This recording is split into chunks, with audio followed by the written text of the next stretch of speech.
Good evening, everybody. Welcome to our Center for Holocaust and Genocide Studies panel, which is entitled The International Criminal Court, the Application for Arrest Warrants Against Named Hamas and Israeli Leaders, with Professors Robert Andrews and Professor Milena Sterio. My name is Chris Moriello, and I'm the director of the Center for Holocaust and Genocide Studies here at Salem State University. And once again, welcome to our webinar. Since the deadly terrorist attack by Hamas on Israel on October 7, 2023, and the ensuing war in Gaza, this issue has emerged as one of the most decisive issues in global politics. Like most news about the conflict, the application for arrest warrants against the leaders of Hamas and Israel over the conduct of the war was met with political responses from both sides. Many times, people just stated things from their political position without any knowledge of the International Criminal Court, about what an application for arrest warrants are, or what are some of the implications of that. The Center for Holocaust and Genocide Studies is not an advocacy group. We are an educational center on the campus of Salem State University, and therefore we wanted to bring our guests here tonight in the spirit of learning and understanding both about the court, the application for arrest warrants, and learn something in the process before we jump to all of our political decision making. Just a few kind of housekeeping issues. This is a closed webinar and it has no chat feature. At any time during the webinar, however, you can go to the bottom of your screen and see a Q&A button, and you can type in your question there, and the panelists, and only the panelists, will see the question, and then we will moderate them to our panelists at the end of the webinar. It's my great pleasure now to introduce my colleague at the center and co-founder of the Center for Holocaust and Genocide, Rob McAndrews, who is a professor emeritus of our School of Social Work. He is also teaches in our certificate in Holocaust and Genocide Studies, comparative genocide studies, as well as international law. Rob McAndrews. Thank you, Chris, and welcome everybody. It's a pleasure to be here. And before I have the pleasure to introduce our guest speaker tonight, I just want to say a few words about the origins of the ICC, and I'll make this very brief. The International Criminal Court really began in 1998 when nations across the globe had come together to sign what essentially really was a treaty. It's known as the Rome Statute. And the statute took force in 2002. So what we're looking at here is an international criminal court, which has two general purposes, much like domestic criminal law. One purpose is to bring accountability, that is to say, to bring those who have potentially allegedly have committed war crimes into a tribunal for a fair and neutral hearing of the evidence. And the other purpose and goal of the ICC is potentially deterrence. So much like domestic criminal law, as I said. So in the 22-year brief history of the ICC, they have examined roughly 32 cases. They've come to convictions on 11 and 4 acquittals. So as you can see, there are a number of outstanding cases that they still need to adjudicate. There are a number of individuals who are under the arrest warrants of the pretrial chamber, but they are still have absconded. In other words, they have avoided arrest up until this point. So just a very brief word about, so where does this all come from? This is all based in humanitarian law, that body of law referred to as the rules of law. And nations around the world, including, of course, the United States, during the Revolutionary War, during the Civil War on up, we have held our own troops and soldiers, sailors, Marines accountable for breaches of what we now refer to as the Uniform Code of Military Justice that was signed into law and codified in 1950 by Harry Truman.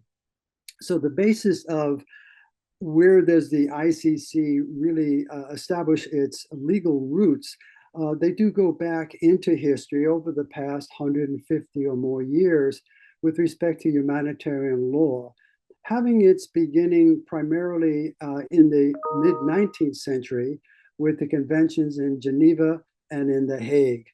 And primarily these conventions were there where nations came together, and at the time they were signed by roughly 20 to 30 nations in Europe, and they were designed to protect civilian populations, to proscribe the deliberate attack of civilian populations, and also to have rules concerning prisoners of war. So I just wanted to give you a sense that the International Criminal Court that exists today has its roots in this body of law known as humanitarian law. And in a more contemporary vein, as to remind you, the real proximate roots of the adjudication of perpetrators would probably then, we would look back to the Nuremberg and Tokyo trials after World War II. And then 50 years later, in the 1990s, there were a number of ad hoc international criminal tribunals that were established to adjudicate those who perpetrated war crimes in former Yugoslavia and in Rwanda. So I just wanted to give you a brief sense of some of that, to put that in the back of your mind as you're listening to the particulars of this case with respect to the war in the Gaza. So having said all that, it is my pleasure to introduce Milena Sterio, Professor of Law at Cleveland State University, College of Law. Her specialties, as you would imagine, is international law, international criminal law, as well as human rights in general. She's provided testimony before the United States Senate with respect to the Foreign Relations Committee concerning Syria. And so I just wanted to bring that to your attention. She's the author of 9 books and numerous law review articles. So with that, Professor Sterio, thank you so very, very much for joining us tonight. And we all look forward to hearing what you have to say. Thank you so much, Professor McAndrews, for the very kind introduction. And thank you so much to Salem State University for organizing the webinar tonight. I will speak for about 45 to 50 minutes, no more than that. And then that should leave us with plenty of time for your questions towards the end of the event. The lecture will focus on the International Criminal Court, and then in particular on procedures regarding the issuance of arrest warrants. And then I will also speak about the Gaza situation with the focus on sort of more details about the court's investigation and what the court has done so far. So to accompany my remarks, I have a few slides, so bear with me as I share my screen. So let me start with some basics about the International Criminal Court. And this is just a photo, the front of the court building. The court is located in The Hague, Netherlands, and it moved into this particular building in roughly 2015. This was a new building. It's a beautiful building, which is, again, in The Hague, Netherlands. It is not too far from the North Sea. In the dunes, there are these sand dunes in The Hague, which, by the way, is a lovely, lovely city. And the building is one of these green architecture type buildings that's supposed to really blend into its natural environment. So it is a beautiful, beautiful, beautiful building. I've had the pleasure and the honor of visiting multiple times. The security there is very, very complex. So when you get in, you can really only go into the lobby and a cafe. If you're attending a hearing in any official capacity, you have to go through multiple layers of security, as you can imagine. So here are some basic facts about the court. It has about 900 staff members from almost 100 different states. It technically has 6 official languages: English, French, Arabic, Chinese, Russian, and Spanish, although it really only has 2 working languages, which are English and French. So when you look at the court documents, court judgments, press releases, all of those documents are going to be available to you in English and in French. And if you attend a hearing, a proceeding at the court, you will be able to pick up a headset which has direct interpretation if you're listening in English, there's direct interpretation into French, or if you're listening in French, there's interpretation into English. Some judges speak English and some judges speak French. So the two working languages are English and French. As I mentioned, it is located in The Hague in the Netherlands, but it also has other satellite regional offices in other countries. So it has regional offices in the Democratic Republic of the Congo, in Uganda, in the Central African Republic, in Côte d'Ivoire, in Georgia, and in Mali. And as you can probably guess, all of these offices are located in countries where the court has been conducting active investigations. Some of these investigations are very complex and involve dozens, if not hundreds, of investigators who are talking to witnesses who are visiting particular places. And so if that is the case, the court decided to open these satellite offices to support the work of the court in those areas. The ICC budget is about, the 2024 budget is 187 million euros. So let's say slightly over $200 million. In case you think that's a lot, it actually isn't that much. It basically, the court operates on a shoestring budget. There have thus far been 32 cases before the court. Out of the 32 cases, there have been slightly more defendants because some cases will actually involve more than one suspect, more than one defendant. And as Professor McAndrews mentioned in his introduction, the court has thus far issued 11 convictions and 4 acquittals. So there have been 11 cases which have resulted in convictions and 4 acquittals. There have been a total of 49 arrest warrants issued. Since we'll talk about arrest warrants today, I thought it would be important to emphasize this point. And thanks to cooperation from state parties, 21 suspects have actually been detained in the ICC detention center and have appeared before the court, while 20 people remain at large. And then charges have been dropped against 7 individuals because of their deaths. And then in addition to these arrest warrants, ICC judges have also issued 9 so-called summonses to appear. So what's the difference between an arrest warrant and a summons to appear? A summons to appear is basically a voluntary appearance by the defendant at the court, whereas an arrest warrant, as you can imagine, it's the same thing as in domestic law. An arrest warrant is a much more forceful measure. Now, as I'll highlight later in this lecture, when it comes to the enforcement of these arrest warrants, the ICC has to rely on the cooperation of states parties. In other words, the ICC does not have its own police force, does not have the ability to go around the world and arrest defendants. Instead, it has to apply to member states and ask member states to actually arrest someone. There are currently 124 member states at the ICC. There were 123 as of a month ago, and then Ukraine just joined the ICC Rome Statute in late August. So we're up to 124 states parties, and it's important to mention that the United States is not a member of the ICC, and that the United States has over the years had a fairly hostile attitude towards the court. Some presidential administrations were less hostile, some were more hostile. The Trump administration in particular was very hostile to the court. Under the Biden administration, there has been a lot more cooperation with the court, but there's really very little chance, if none at all, that the United States would actually become a member of the court, and that is linked to the court's jurisdictional mandate. But let me punt on that, and let me come back to that point in just a few minutes. Now, what is the difference between the ICC, the International Criminal Court, and the ICJ, the International Court of Justice? Because if you follow international law, if you read about international law cases, you might have seen that things are also happening at this other court called the International Court of Justice, or the ICJ. So the main difference is that the ICC is a criminal court which prosecutes individuals.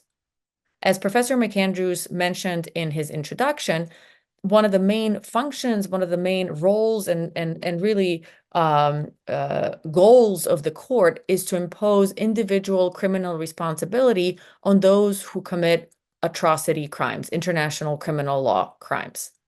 The ICJ, on the other hand, is a civil court, so it is not a criminal court, it's a civil court, which adjudicates disputes between different states, and it can also issue advisory opinions on relevant legal issues.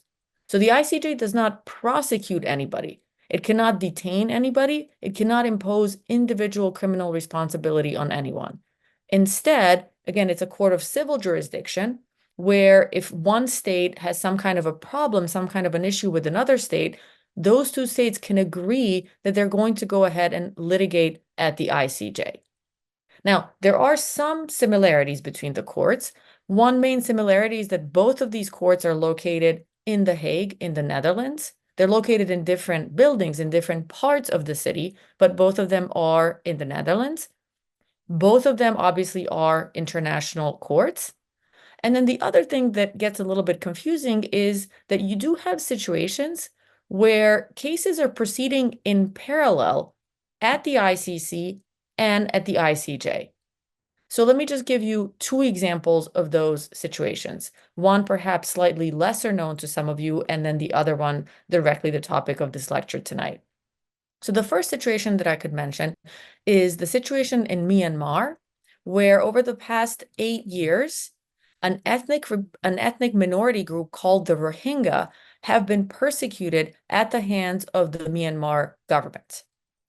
So to respond to that situation, the ICC opened an investigation into this situation. And the ICC investigation is currently ongoing. And the end result of that investigation could be that the ICC tries to indict a specific defendant, for example, a Myanmar general or president or prime minister. Typically, the ICC prosecutes leaders, prosecutes either military leaders or political leaders.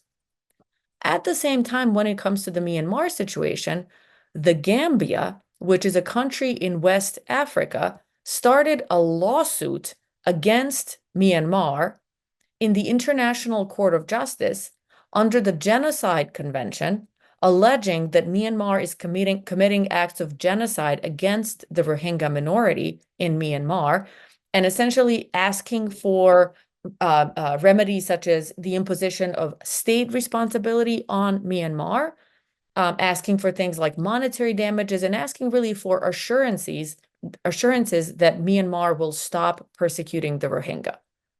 And so two different parallel proceedings, one at the ICC and one at the ICJ, regarding the treatment of the Rohingya and the situation in Myanmar. Now, the other case that I'll mention that we'll spend more time talking about tonight is the Israel-Palestine situation, where obviously there's an ICC case ongoing, there's an ICC investigation into Palestine, but in parallel, there's also an ICJ case. So South Africa, similar to what the Gambia did with respect to Myanmar, South Africa brought a lawsuit against Israel, also under the Genocide Convention, seeking remedies from the ICJ, such as, for example, an order asking the ICJ to order the state of Israel to stop committing certain acts in Gaza. The ICJ case is ongoing, so is the ICC investigation. And so here, like in the situation in Myanmar, we have proceedings taking place in parallel.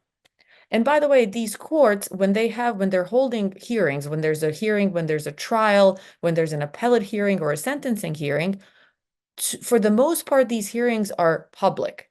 And so if you're, to our audience members, if you're ever in The Hague and if you're interested in international law, you can look up on these courts' websites. You can look up if there's a hearing going on, and you can actually attend the hearing. Obviously, it's free to attend. During COVID, you had to register. You no longer have to register. You can just show up and attend the hearing. At the ICC, because we're talking about criminal proceedings, sometimes you might have so-called protected witnesses testifying. These are witnesses whose identity is going to be shielded for their own security purposes. In those cases, the hearing will go into what we call a closed session. So if you're in the audience watching and they say we're going into closed session, they'll basically draw a curtain and you won't be able to see or hear anything during the closed session. But those are really the only instances where the hearings are not public. Otherwise, this is all public. Now, what are the kinds of cases over which the ICC has jurisdiction. So first of all, in terms of the court's subject matter jurisdiction, the court has jurisdiction over 4 so-called atrocity crimes: genocide, crimes against humanity, war crimes, and aggression. And so let me pause here and spend a little bit more time telling you about these 4 crimes. First, genocide. Genocide is seen by some as the most supreme, the most atrocious crime. The definition of genocide and really the codification of the crime of genocide happened after World War II to respond to the Holocaust, to respond to the atrocities of the Holocaust, and to criminalize that type of behavior. The crime of genocide involves specifically, intentionally harming someone on account of their membership in one of so-called 4 protected groups: a national, ethnic, racial, or religious group. So it means, for example, committing acts of murder against individuals who are all part of the Rohingya national group. Those could be acts of genocide. It is obviously a heinous and important crime, but from a prosecutorial perspective, it is a crime that's very, very difficult to prove because, again, it involves one of the elements of the crime is the finding of this special intent to harm someone on account of their membership in a protected group. And evidence that's necessary in order to prove that type of special intent is oftentimes not available. And so as a result, if you examine the record of the ICC, but also some of these other so-called ad hoc tribunals that Professor McAndrews mentioned in his introduction, you'll see that we have relatively few convictions of genocide. We have many more convictions of crimes against humanity or war crimes. Now, second, crimes against humanity. Crimes against humanity is a crime involving killings, torture, other sorts of heinous and inhumane acts that are committed on a widespread and systematic scale against a civilian population. And what's important to remember here is that when it comes to crimes against humanity, these crimes can take place outside of a formal armed conflict. These crimes can happen during peacetime, so long as they involve these widespread and systematic attacks against a civilian population. Next, war crimes. Now, war crimes can only occur during armed conflict. So if you have defendants who are charged with committing crimes outside of armed conflict, they can only be charged with things like genocide or crimes against humanity. They cannot be charged with war crimes because you need a threshold finding of armed conflict in order to be able to charge someone with war crimes. War crimes are mostly codified in the 4 Geneva Conventions that were negotiated in 1949 in the wake of World War II, as well as the corresponding additional protocols of 1977. Additional Protocol 1 applies to international armed conflict, and then Additional Protocol 2 applies to non-international armed conflict. All these crimes, genocide, crimes against humanity, and war crimes, have been part and parcel of not just the ICC statute, but also the statute of these other ad hoc tribunals, including the ICTY, the International Criminal Tribunal for Yugoslavia, the International Criminal Tribunal for Rwanda, as well as many others. And then last but not least, the ICC statute also includes the crime of aggression. Now, the crime of aggression is a little bit more controversial. It was actually added to the statute of the International Criminal Court at the 2010 Kampala Review Conference. So Professor McAndrews already shared with you that the ICC statute was negotiated back in Rome in 1998, and the court became operational and functional in 2002. In 2010, there was a review conference in Kampala, which is the capital of Uganda in Africa.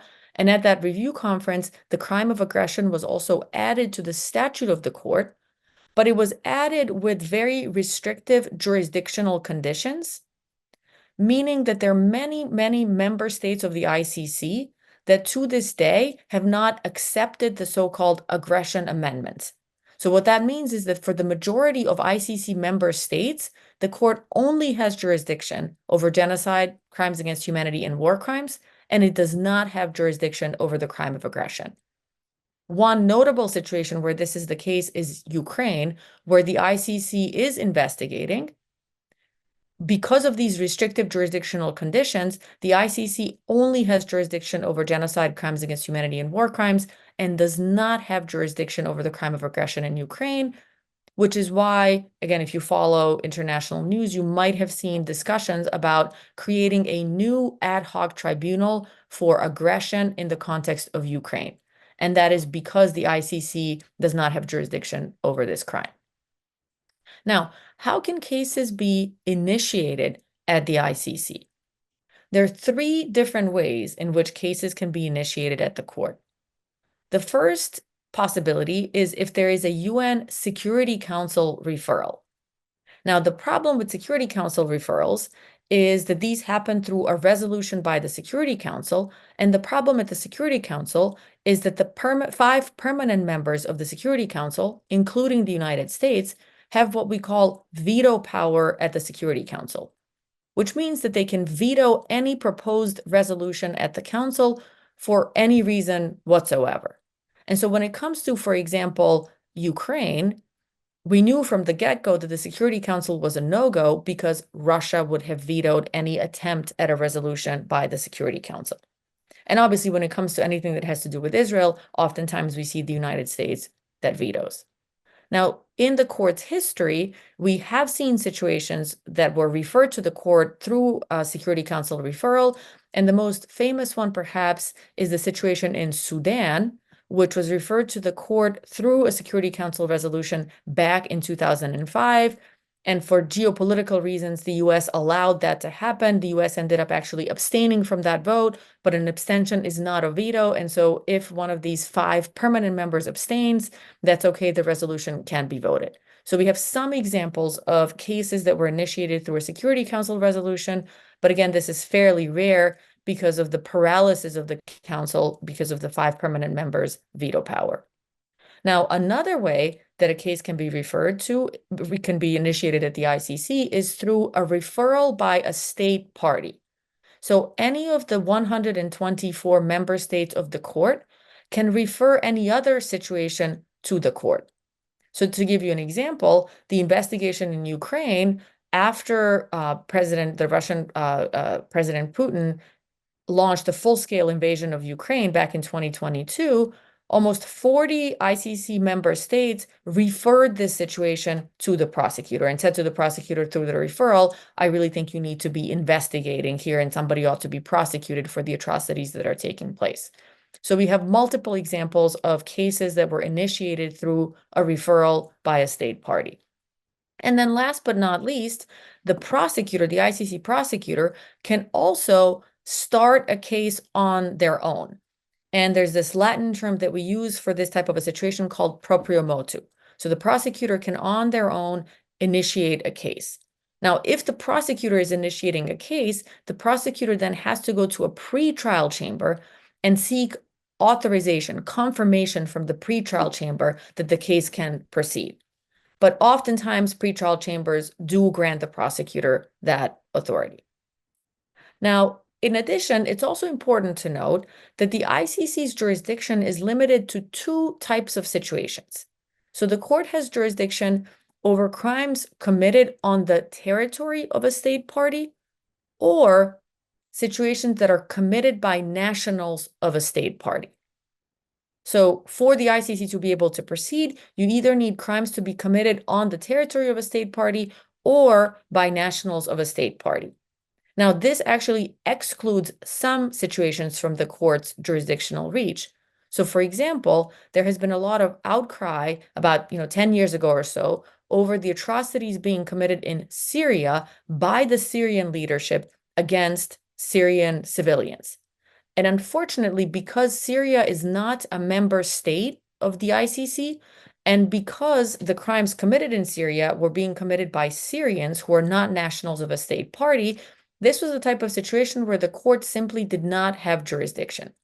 Now, paradoxically, there were some of you might remember this, but there were some foreign fighters in Syria, individuals who were citizens of countries such as France or Germany or the UK, who actually traveled to Syria to fight, what they deem to be a holy war in Syria. The ICC actually has jurisdiction over those foreign fighters if they come from an ICC state party.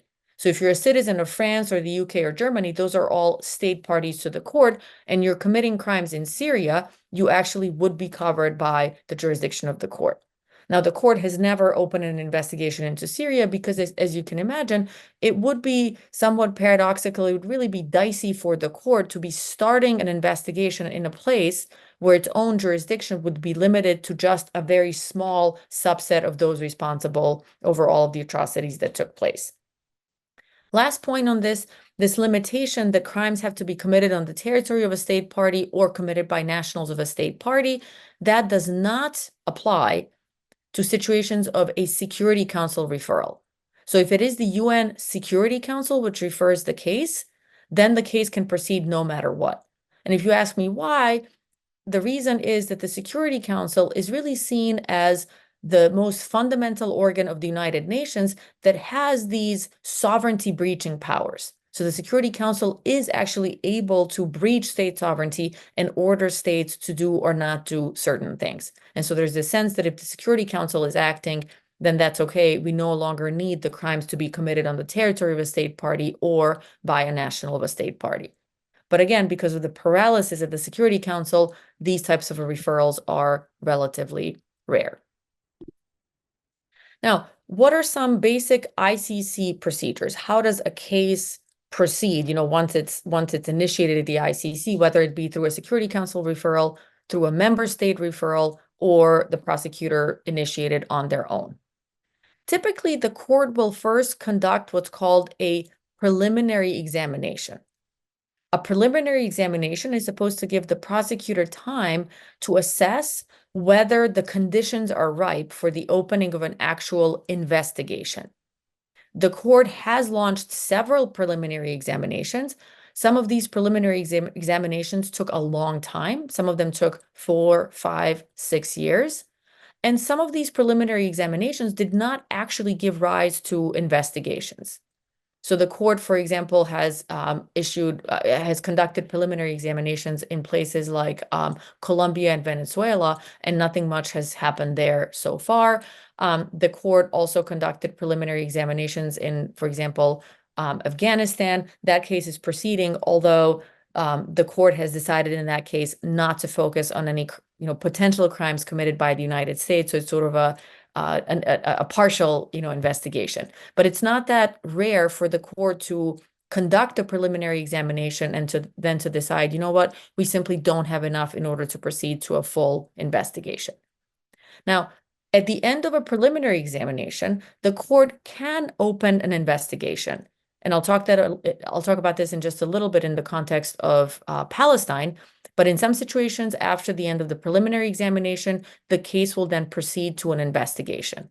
An investigation can also take several years.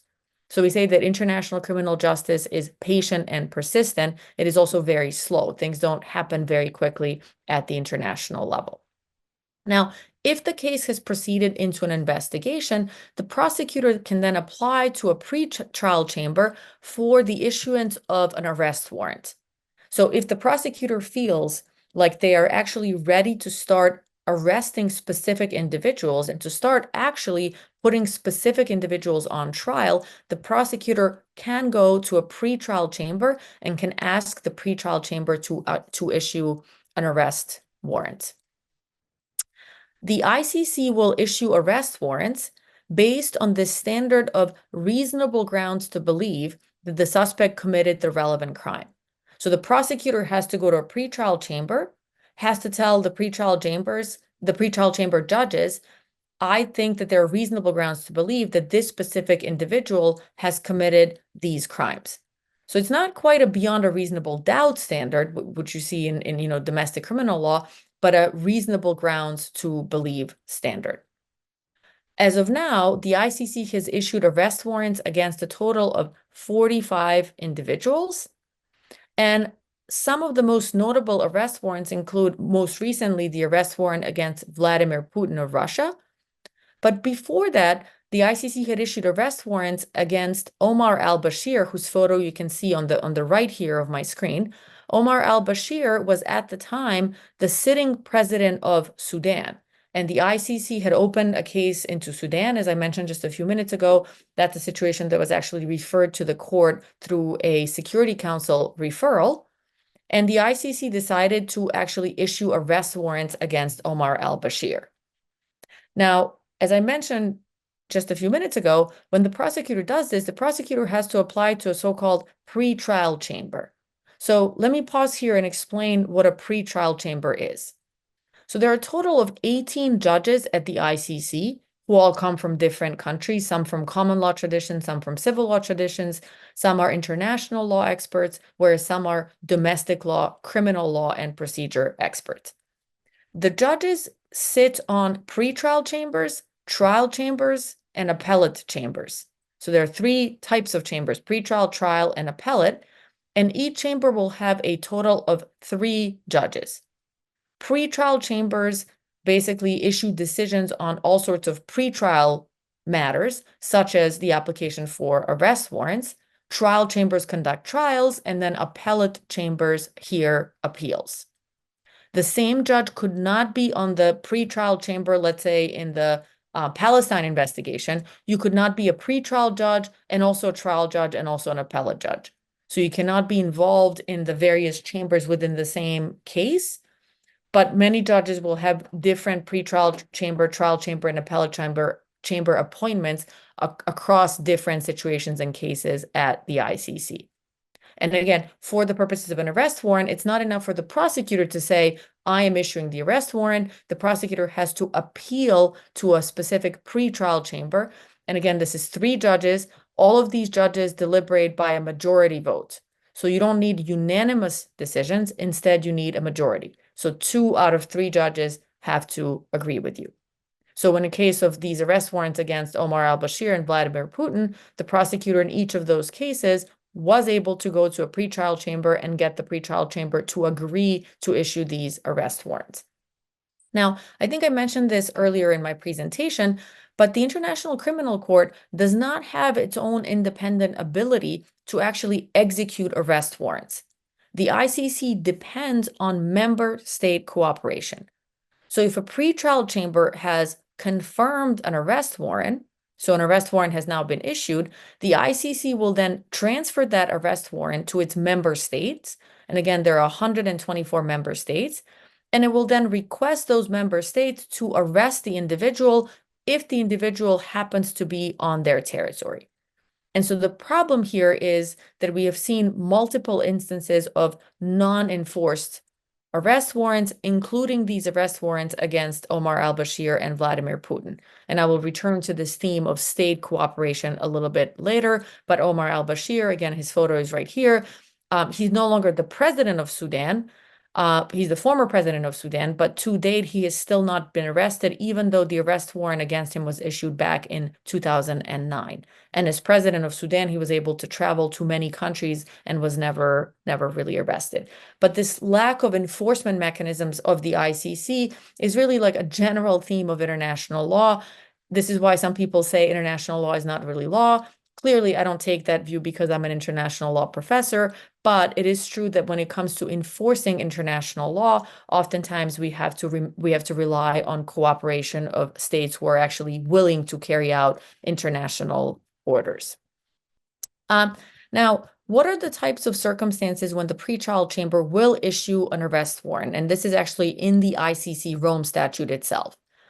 The pretrial chamber will issue an arrest warrant under the following circumstances: to ensure that the suspect appears at trial, to prevent the suspect from obstructing the investigation or court proceedings, or to prevent the suspect from continuing to commit crimes. So when the prosecutor goes to a pretrial chamber and says to the 3 judges at the pretrial chamber, I need you to issue an arrest warrant against this specific individual, the prosecutor has to be able to make a case that, this is necessary in order to ensure that the suspect will appear at trial, or that the suspect has to be stopped from obstructing the investigation or halted from continuing to commit crimes. Now, let me shift a little bit more into the specifics of the ICC Palestine investigation. So back in 2015, the state of Palestine, I'm putting this in quotes because the court uses this term state of Palestine. Obviously, Palestinian statehood is something that has been disputed, and some individuals, and also, the official stance of the US government is that Palestine is not a state yet. But in 2015, Palestine lodged a declaration accepting the ICC's jurisdiction on its territory starting in 2014. Apologies. And then it also, in the same year, decided to ratify the Rome Statute of the ICC, decided to become a full member of the ICC. In 2015, the ICC prosecutor opened a preliminary examination into Palestine. In 2018, Palestine then saying, I am now a member state of the court, I can actually refer cases to the court. So in 2018, Palestine referred the situation in Palestine to the ICC. It really kind of referred itself to the ICC. And then in 2019, after 4 years of this preliminary examination that had been open in 2015, the ICC prosecutor decided to open an investigation. And the ICC prosecutor specifically said that the criteria for opening an investigation, which include whether the court has jurisdiction, whether the case is admissible, and whether the proceeding in the case would be in the interest of justice, the prosecutor decided in the Palestine situation that all those criteria were met. Now, let me just kind of unpack this a little bit more. Obviously, the Palestine investigation has been controversial from the get-go. Some people said, well, Palestine is not a state. If it's not a state, it cannot actually accept the jurisdiction of the court. Some people disputed many of the allegations by the Palestinians. And so from the get-go, this has been a very complex and challenging situation. In addition, the United States, this was under the Trump administration, was very hostile to the ICC anyhow, and became increasingly hostile to the court once the prosecutor said in 2019, we're actually opening an investigation into Palestine. And to retaliate against the court, the Trump administration decided to sanction the ICC prosecutor. If you're an individual who's under sanctions in the United States, what that means is that all your financial transactions conducted in US dollars are going to be frozen. Now, if you're wondering, if you think, well, the ICC prosecutor is a foreign national, they're not an American, they live in The Hague, they use the euro over there, what's the problem with this? Well, the problem is that roughly 90% of all financial transactions across the world are actually conducted in US dollars. So most credit card transactions are going to be conducted in US dollars. And so to be the subject of US sanctions is incredibly burdensome on an individual.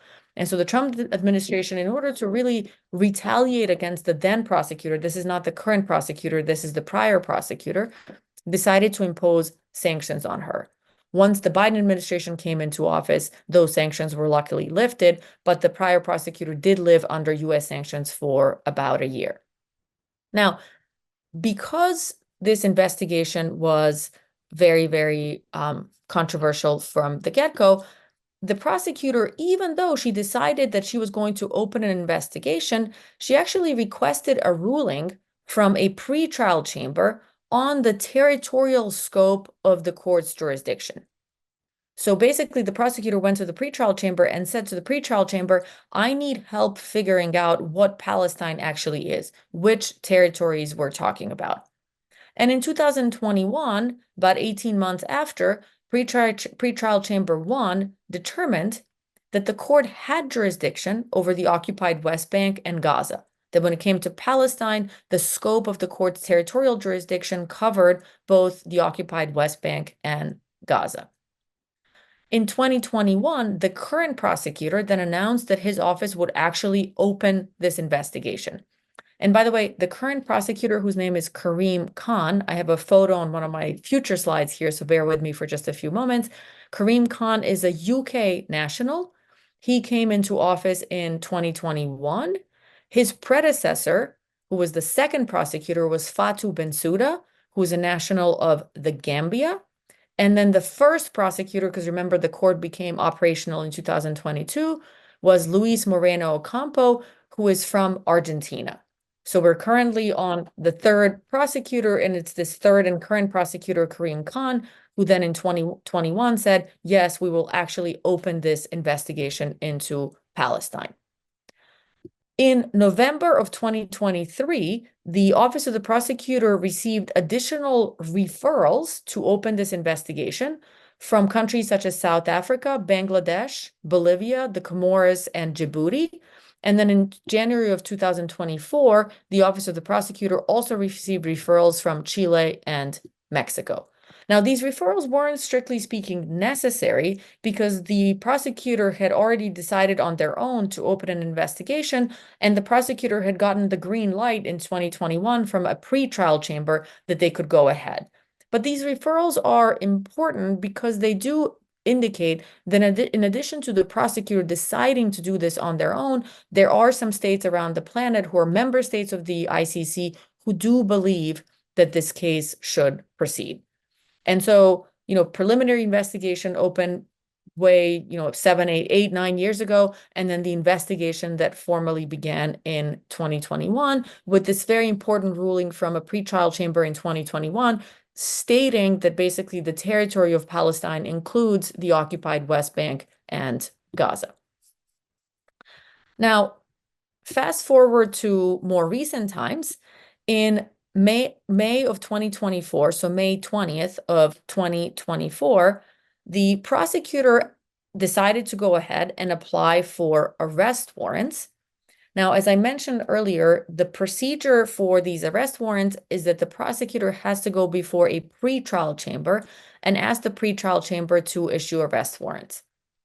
The prosecutor's application for arrest warrants included the following individuals. So several Hamas leaders, including Yahya Sinwar, Mohammed Yab Ibrahim al-Masri, and Ismail Haniyeh for allegations, charges of war crimes and crimes against humanity committed on the territory of Israel and Palestine in the Gaza Strip from at least October 7th, 2023. Now, since then, the application for an arrest warrant against Haniyeh has been withdrawn because we now know that he has died. He has actually been killed by the Israeli forces. He was definitely a legitimate target in that war and has been killed by the Israeli forces. And then there's also an application for arrest warrants against two Israeli leaders, Benjamin Netanyahu and Yoav Galan, for war crimes and crimes against humanity allegedly committed on the territory of the state of Palestine from at least October 8th, so basically the day after October 7th, and obviously this focuses on acts committed during Israel's response in the Gaza Strip post-October 7th. So the investigation into Palestine precedes the events of October 7th. As I showed you in an earlier slide, it started back in 2015. But since October 7th, the investigation has now been broadened and has encompassed all sorts of other acts committed both on October 7th and post-October 7th. But I did not want you to think that the ICC investigation focuses just on October 7th. It started way back and is much broader than the events of October 7th. Now, here's a photograph from the press conference by Prosecutor Karim Khan, at which the prosecutor announced that he was applying to a pretrial chamber for the issuance of these arrest warrants. So in the middle here is Karim Khan. As I just mentioned, he's the third prosecutor at the ICC.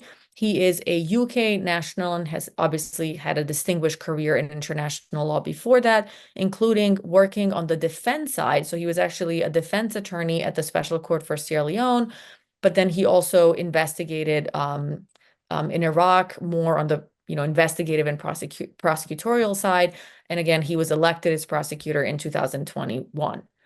The two other individuals who attended the prosecutor's press conference are on the left, Brenda Hollis, who is currently a prosecutor at the International Criminal Court, co-leading the Palestine investigation. Brenda Hollis, before coming to the ICC, was a prosecutor in Cambodia at one of these ad hoc international tribunals called the Extraordinary Chambers in the Courts of Cambodia. And before that, she was a prosecutor at the Special Court for Sierra Leone. She's actually American. Her nationality is American. And before that, she served in the Air Force for many, many years. So that's Brenda Hollis. And the individual on the right is called Andrew Cayley. He's also a national of the UK, like Karim Khan. He's now, again, a prosecutor at the ICC, co-leading the Palestine investigation with Brenda Hollis. Andrew Cayley, before coming to the ICC, was also a prosecutor in Cambodia. He was also a prosecutor in the Office of the Prosecutor at the ICC under the first prosecutor, Moreno Ocampo, and before that was a prosecutor at the Yugoslavia Tribunal, again, one of these ad hoc tribunals. He also had a distinguished career in the UK military before this. So these are the individuals literally leading the Palestine investigation. Now, what are the allegations against the Hamas leaders? So when the prosecutor went to the pretrial chamber and said, please issue these arrest warrants, here are the crimes that the prosecutor is alleging that these Hamas leaders committed. So there are several charges of crimes against humanity and then several charges of war crimes. So extermination is a crime against humanity, murder is a crime against humanity, but then also taking hostages is a war crime, rape and other acts of sexual violence as both crimes against humanity and war crimes, torture as a crime against humanity, other inhumane acts as a crime against humanity, cruel treatment as a war crime, and then also outrages upon personal dignity as a war crime.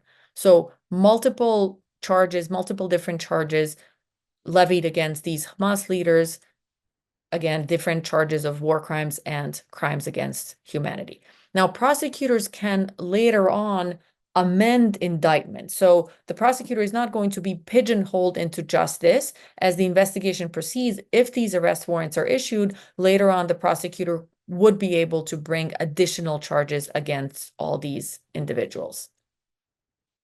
Now, what are the charges against Israeli leaders? Here too, we have different charges of war crimes and crimes against humanity. So starvation of civilians as a method of warfare as a war crime, willfully causing great suffering, serious bodily injury, or cruel treatment as a war crime, willful killing contrary to, this is also war crimes, willful killings and murders as war crimes, intentionally directing attacks against the civilian population as a war crime, extermination or murder contrary to Articles 7.1b and 7.1a. These are also crimes against humanity. Persecution is a crime against humanity, and then other inhumane acts as crimes against humanity. Now, what's important to remember here is that the prosecutor so far has applied to the pretrial chamber and asked the pretrial chamber to issue these arrest warrants. But as of today, the pretrial chamber has not actually issued these arrest warrants. So I think there's a lot of confusion about this because many people think that these arrest warrants have actually been issued. The arrest warrants have not been issued yet. It's now been, 3 months or so since May. Many experts in this space have questioned why the pretrial chamber hasn't acted so far. In some of the previous instances, like for example, when the prosecutor applied for arrest warrants in the case of Vladimir Putin, the pretrial chamber in that case issued arrest warrants within 3 weeks. In this case, it's taking a lot longer, and I think it's taking a lot longer because obviously this investigation is a lot more controversial than the investigation into Ukraine and Vladimir Putin. And so what does all of this mean going forward? So the first question is, will the pretrial chamber actually issue the arrest warrants? And again, I keep checking the news every day. I literally checked, 5 minutes before this lecture. And as of today, the pretrial chamber hasn't acted. If I had to predict, I do think that the pretrial chamber will issue these arrest warrants because I do think that objectively speaking, it is going to be very, very difficult for the pretrial chamber to justify not issuing these arrest warrants. And so I do predict that these arrest warrants will be issued. Perhaps they won't be issued to cover such extensive charges. Perhaps there will be little tweaks, but I do think that the arrest warrants will be issued in the near future. Now, if these arrest warrants are actually issued, what happens next? I mentioned this a little bit earlier in my lecture. But the ICC depends on the cooperation of member states to execute arrest warrants. And some arrest warrants have never been executed. So as I mentioned previously, al-Bashir, the former president of Sudan, traveled to many countries, including ICC member states such as South Africa and Jordan, and those countries did not actually go ahead and arrest him. Because again, the ICC does not have its own police force. The ICC cannot send, a military or police force into the territory of a sovereign state. And so because of that, the ICC really has to rely on cooperation by member states. And so these arrest warrants against al-Bashir have just been sitting around. Now, when al-Bashir traveled to Jordan, this was back in 2019, there was a lot of outcry over Jordan's unwillingness to actually arrest him and transfer him to The Hague. And that situation against Jordan was actually referred to the court. And what Jordan, by the way, was claiming that al-Bashir, as the president of Sudan, at the time he was still president of Sudan, enjoyed what we call head of state immunity. That as a head of state, he was immune from criminal prosecutions.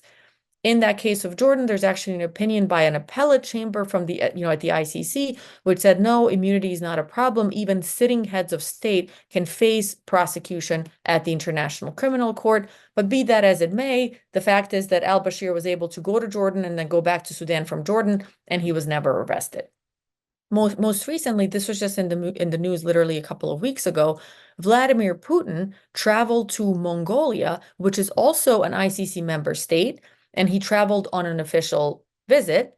Mongolia did not arrest him. And actually, there were all these ceremonies. I've included a photo here from one of the ceremonies. There were all these ceremonies where he was welcomed and where he attended, multiple events. Mongolia basically, why is it that Mongolia didn't arrest him? Mongolia basically depends on Russia economically and has sort of geopolitically aligned itself with Russia. And so for that reason, it decided not to arrest him, not to transfer him to the ICC. And this is incredibly frustrating for the court because when things like this happen, the court has to just sort of sit back and cannot actually do anything. We can all condemn Mongolia for not arresting Putin. We can all, engage in sort of a collective outcry over this. But the fact of the matter is that none of us actually have any enforcement powers. And so if these member states of the ICC are unwilling to execute arrest warrants, the court cannot do anything about this. And so when it comes to these arrest warrants in the case of Palestine, it's also questionable as to whether the arrest warrants will actually be executed. When it comes to the Israeli leaders, it is really questionable whether any country would actually go ahead and arrest them. It does, the issuance of these arrest warrants obviously has a lot of symbolic value, and it does limit these leaders' ability to travel anywhere they wish. So I guarantee you that Netanyahu is not going to travel to Italy or France anytime soon. He might be traveling elsewhere, but there are specific countries where I think if I were him, I would be fearful of actually being arrested if these arrest warrants are confirmed by a pretrial chamber. And same with Vladimir Putin. He can go to Mongolia, but he definitely could not come to Canada, France, the UK, Germany, Italy, countries that are members of the ICC and that definitely would be willing to execute the arrest warrant. And so the mere issuance of arrest warrants does not actually result in an arrest in every single case. Now, last point here, and then I will turn to some of your questions. Can the ICC proceed in absentia? Can a defendant actually be prosecuted in absentia? The Rome Statute of the ICC does not provide for trials in absentia. So we know that a defendant cannot actually be prosecuted in absentia. The Rome Statute does provide the possibility to hold a so-called confirmation of charges hearing in absentia. A confirmation of charges hearing is a hearing that takes place during the pretrial stage. It's not a trial, but it's a hearing where judges will hear some amount of evidence against a particular defendant, and then judges, and this is going to be again pretrial judges, are going to confirm the charges against the defendant if they're satisfied that the charges ought to be confirmed. Now, the Rome Statute says that you can have a confirmation of charges hearing in absentia if the following conditions are met. So one, the accused has waived their right to be present. Maybe the accused has said, I don't wish to be present. You can proceed without me.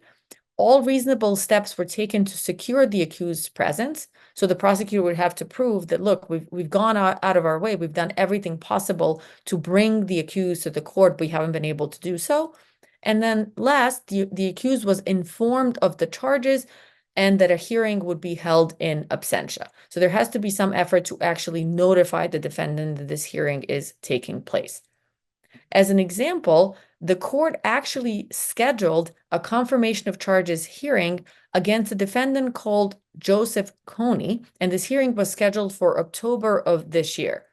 Joseph Kony is the leader of the so-called Lord's Resistance Army, which is a non-state actor, but really a terrorist organization operating out of Uganda. And the ICC has had a situation open in Uganda for many years now. So Joseph Kony has actually been indicted at the ICC. Because Joseph Kony has been missing, nobody really knows where he is. The court actually scheduled a confirmation of charges hearing in absentia against him later this year.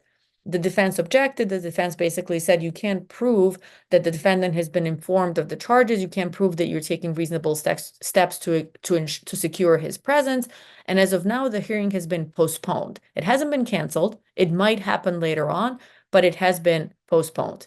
Now, when you look at these other international criminal tribunals, other than the ICC, the only other ad hoc tribunal that actually was allowed to have trials in absentia was the Special Tribunal for Lebanon, which was one of these ad hoc tribunals set up back in 2007 to investigate those responsible for the assassination of the former Prime Minister of Lebanon, Hariri.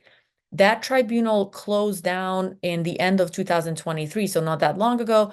It did have these trials in absentia, but by all accounts, this tribunal has not been very successful and is definitely not a model to be, looked up to, not something to be repeated. And so we are in the situation where most of the tribunals, including the ICC, cannot actually proceed with trials in absentia. I would just mention that, the situation, the investigation in Palestine is obviously very complex. I would emphasize the point that it precedes the events of October 7th. And I would emphasize the fact that as of now, all we have is a prosecutorial application to the pre-trial chamber for the issuance of arrest warrants. These arrest warrants have not been issued so far. And then last but not least, I would emphasize this point that even if these arrest warrants are actually issued, it doesn't mean per se that they will be carried out. And so with that, I will conclude my remarks and I will now leave time for all of your questions. Thank you so much. Thank you, Professor Sterio, very, very much. So let me start with the first question. So here's the question. In terms of jurisdiction, how do multinational corporations factor into the prosecution of these crimes? Can states accuse these corporations of colluding with other states or nationals in influencing or being involved in violating some, or all of these four criminal, I would say crimes, of international law? Are they protected by virtue of their economic power? Is this a primary rationale for the US not being part of this international process of justice? So, unfortunately, the ICC does not have jurisdiction over corporations. It only has jurisdiction over private individuals. And most of these other ad hoc international criminal tribunals only had jurisdiction over private individuals. So corporations cannot be prosecuted in the international system. There are many domestic systems where corporations can be criminally held responsible, can be prosecuted, but not in the international system. Now, I would say that this is not the primary rationale for the US not to be a member of this international justice system, as you call it. And as I mentioned earlier, the United States is not a member of the ICC. The primary reason that the United States is not a member of the ICC is that back in 1998, when the Rome Statute of the ICC was being negotiated, the United States had a delegation in Rome. There were multiple individuals, mostly State Department officials, who were present at the negotiations. And the US took a very, very active role in those negotiations.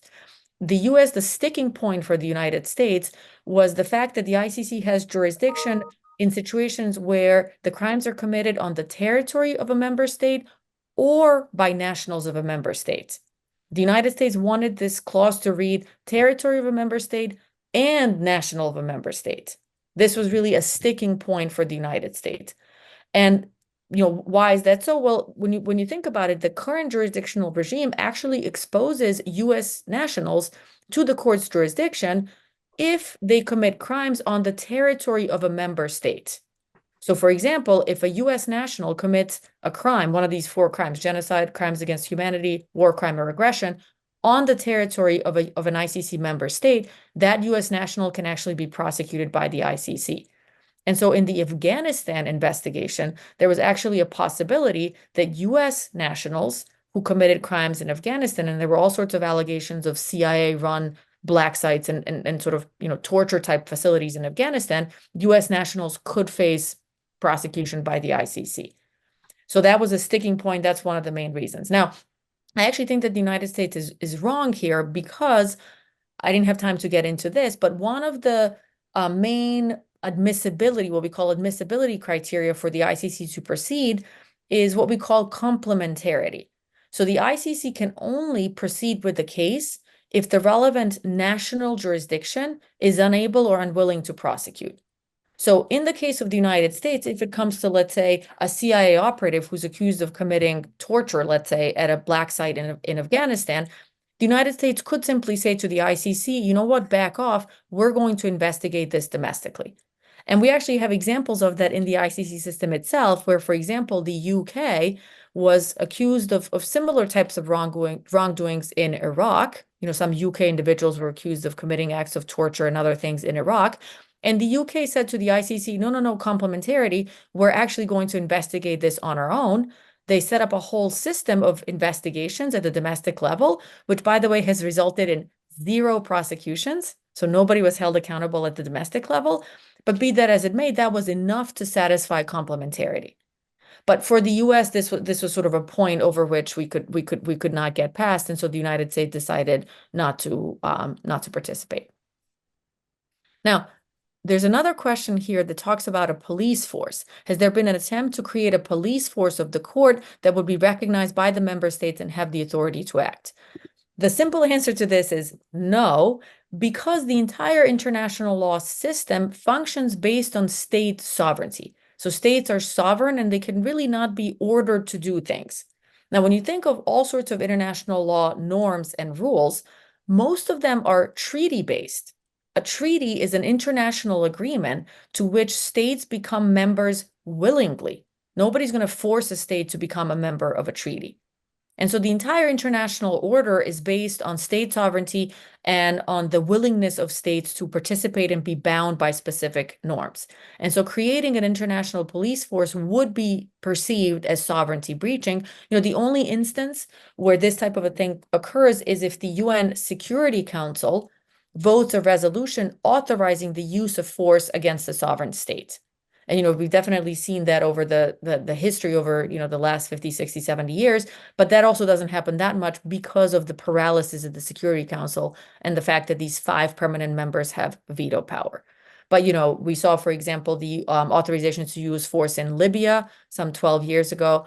The Security Council also authorized force to be used in Iraq during the first Gulf War back in 1990, 1991, and in a few other instances as well. But for the ICC and for these treaty-based mechanisms, the short answer is really no, because we do depend on cooperation by states and member states. Now, the next question is actually, and all of you have such excellent questions. I'm really thrilled. The next question has to do with sitting heads of state. This is a great question. Has a sitting head of state ever been successfully arrested while still in office? If so, what was the result in their home nation, and was a trial completed? So I already kind of hinted at this when I said that in the al-Bashir arrest warrants at the ICC, al-Bashir, who was a sitting president, went to Jordan. Jordan was asked to arrest him. Jordan said, no, we're not going to arrest him because he's a sitting head of state. And as a sitting head of state, he has immunity. So in international law, there's this principle of head of state immunity, which says that sitting heads of state, sitting presidents, prime ministers, leaders, cannot be prosecuted in the courts of other states. And there's actually precedent on this from the not from the ICC, but from the ICJ, from the International Court of Justice. There's a so-called Yerodia case in which the ICJ said sitting heads of state are immune from prosecutions in national courts. However, in that same opinion by the ICJ said, however, sitting heads of state are not necessarily immune from prosecutions at the international level. So even though you're a sitting head of state, you can still be prosecuted by an international tribunal, which is the rationale that the ICC is using now to go after Putin and also to potentially go after Netanyahu. Now, we haven't seen instances of prosecutions against sitting heads of state at the ICC yet. Perhaps we will someday. But when you go back in history and look at some of these other ad hoc tribunals, the Special Court for Sierra Leone issued an indictment against Charles Taylor some 20 years ago. Charles Taylor at the time was actually the sitting head of state of Liberia. Now, by the time that Charles Taylor was actually arrested and transferred to the Special Court of Sierra Leone, he was no longer the president. So by the time that the trial took place, he was a former head of state, not a sitting head of state. But at the time that the indictment was issued, he was actually a sitting head of state. Another example is Slobodan Milosevic of Serbia, who has since died. He was indicted by the ICTY, the International Criminal Tribunal for Yugoslavia. Now, at that point, he was also a former head of state. He was no longer the sitting president of the former Yugoslavia, but in the context of the former Yugoslavia, and this could be a whole other lecture on its own, in the context of the former Yugoslavia, when the so-called Dayton Peace Accords were being negotiated back in 1995, Milosevic was the sitting head of state of the former Yugoslavia then, and the ICTY statute, the ICTY tribunal was already created. The ICTY was created through a Security Council resolution back in 1993. And so going to these Dayton peace negotiations, Milosevic knew that he could potentially be indicted at the ICTY. And so a more nuanced answer to say, we don't exactly have situations of a sitting head of state being prosecuted. We do have situations of a sitting head of state being indicted. And then we do have situations of former heads of state actually being prosecuted. But the whole premise of head of state immunity is that if you allowed states to prosecute other heads of state on this sort of horizontal level, because all states are supposed to be sovereign and equal, that would interfere with that other sitting head of state's ability to actually perform their functions as a head of state. But we say that when it comes to international tribunals, because they're prosecuting these core atrocity crimes, which are so heinous, and because they're not a state-based institution, they're super sovereign, they're sort of above states because they're international, this principle of head of state immunity does not apply. Okay, then there's a question about these judicial chambers. So the question is, how are the 3 pretrial chambers appointed from the pool of 18, if I understand correctly? Yes, you do understand correctly. The number of ICC judges is 18, so there are a total of 18 judges. And there's a whole system of, if you will, management of judges. So out of the 18 judges, there's a president and there are 2 vice presidents. And the president and the vice president would basically decide which judges to appoint to which chambers. I think there's definitely an effort for these chambers to be geographically diverse. So not to have sort of like, 2 European judges and a Canadian on one trial chamber and then like 3 African judges on another. So they do try to really kind of like mix it up to have geographic representation on each of the chambers. They also try to mix it up in terms of common law and civil law judges. Some judges come from common law traditions, some judges come from civil law traditions. So there's an effort to mix up these chambers, but it's really the president and the vice president who do this. I'll come back to the question about Palestinians last, because I think that might be the most complex. But another question says, can an ICC ruling impact the outcome of a war or skirmish? And if so, how can it impact it?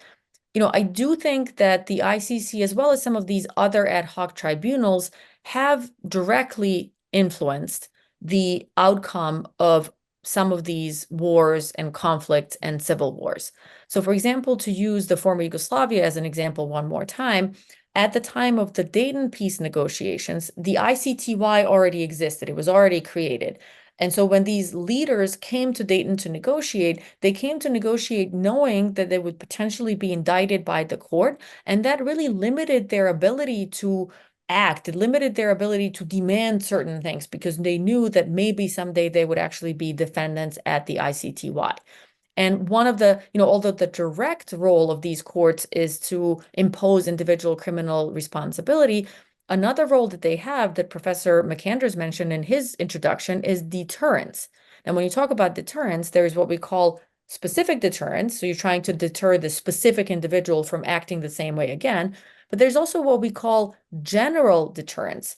General deterrence means that you're trying to influence others who are similarly situated, who might be inclined to act in the same way. So maybe there are leaders in other countries around the world who are sort of, tempted to commit acts such as crimes against humanity or war crimes or genocide. General deterrence basically tells us that if they know that other leaders are facing prosecution at the ICC for those types of similar acts, they're going to be deterred, dissuaded from acting in that way.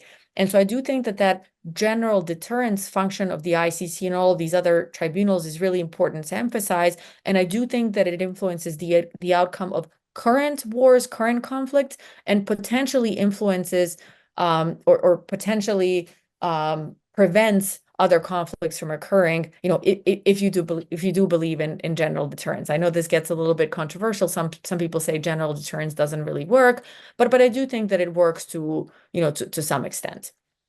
And then last but certainly not least, there's a question about Palestinians. So did Palestinians accept the definition of the scope of territory? And if so, does this remove Palestinians as refugees? And the answer is yes. So by and large, Palestinians have accepted that basically the ICC has jurisdiction over what would be considered the occupied West Bank and Gaza. So for the ICC to act, the alleged crimes have to occur over there, either in the West Bank or in Gaza. And so this does remove from the court's jurisdiction any acts committed by Palestinians or others elsewhere, right? So basically, if let's say there's a Palestinian who commits one of the 4 acts from the ICC jurisdiction, genocide, crime against humanity, war crime, or aggression somewhere else, that would not come within the scope of the ICC investigation. It's really only acts committed in the West Bank and in Gaza. So I think that's basically most of the questions that I see, unless you think I've missed any. Professor Sterio, if I could ask you, I'm not sure if you can answer this, but it's on my mind. As you mentioned, in order to get to the stage of an actual investigation, to get the approval by the pretrial chamber, the evidence needs to rise to the level of reasonable grounds.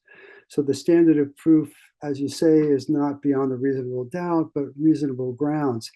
With respect to looking at past ICC as well as the ad hoc tribunals in the 1990s, early 2000s, what is your sense of the weight of evidence, documents, interviews, and so forth, physical evidence? What is the weight, do you think? Is it a very high bar, let me put it that way, that the Office of Prosecutor has to reach? Yeah, no, that's a great question. So, the starting point for all of international criminal law, international criminal tribunals is Nuremberg.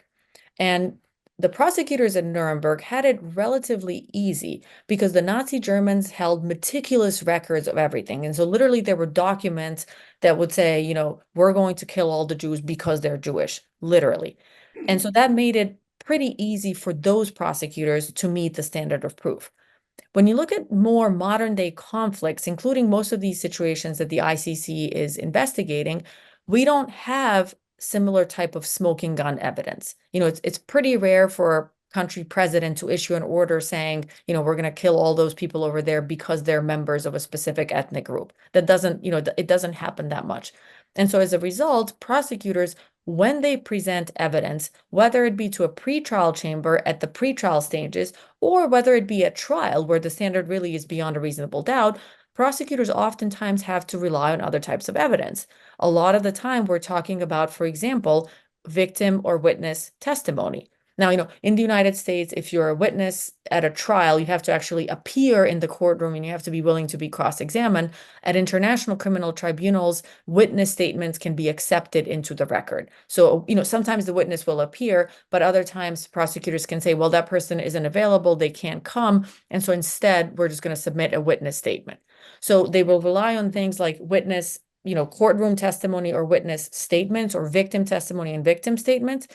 But a lot of the time they'll rely on things like circumstantial evidence to meet their burden of proof.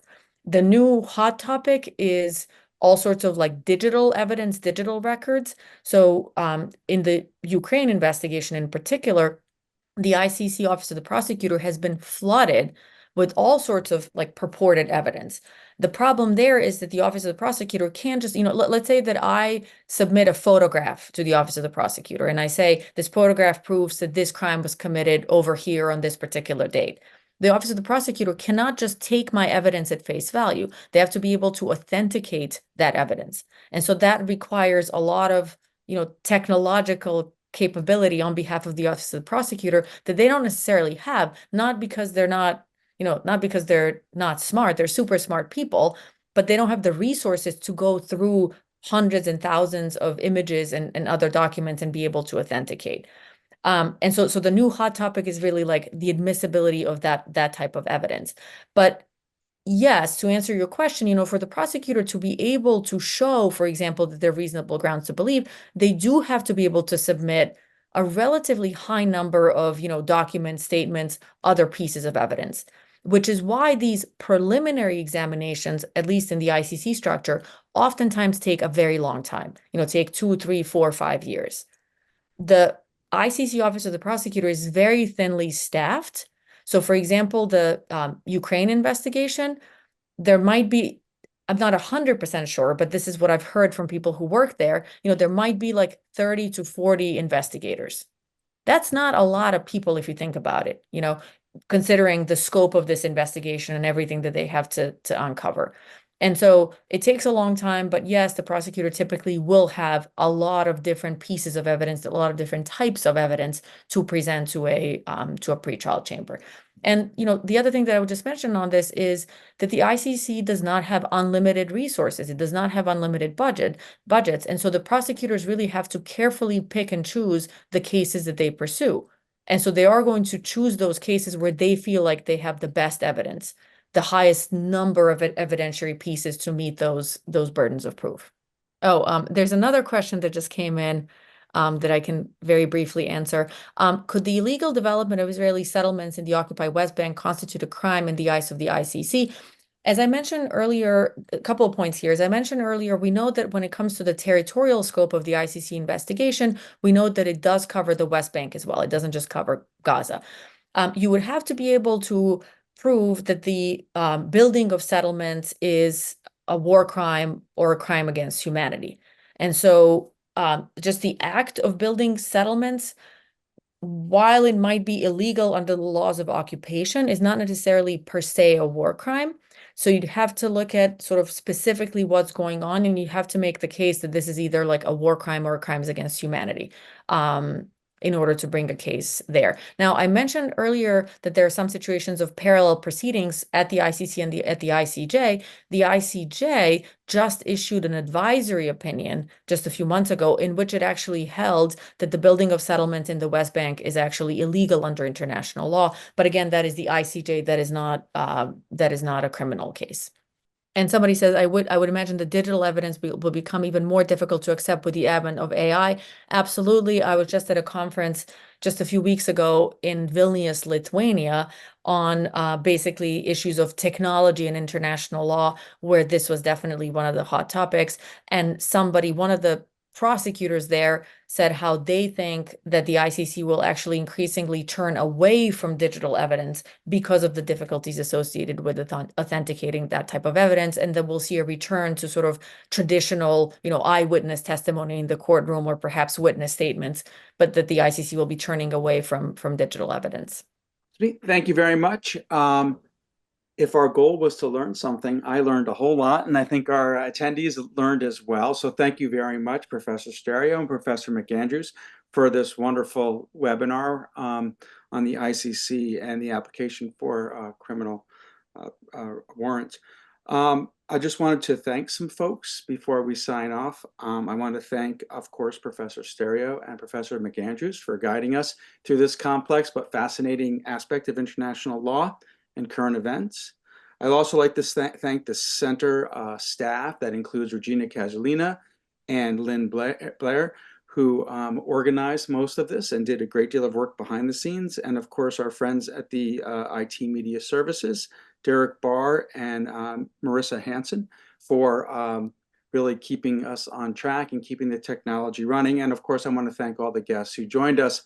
And I want to welcome them. If I can plug another program that's to follow this week, on Thursday, we're having Professor Carolyn Sturdy-Coles, who's done some fascinating work on the archaeology around the Holocaust, including uncovering where camps were and physical evidence again of the camps. And she'll be coming to campus on Thursday, September 26th at 6:30 in Marsh Hall Petrowski Room in person, or you can join us live and you can visit us at our Center for Holocaust and Genocide site to get more information.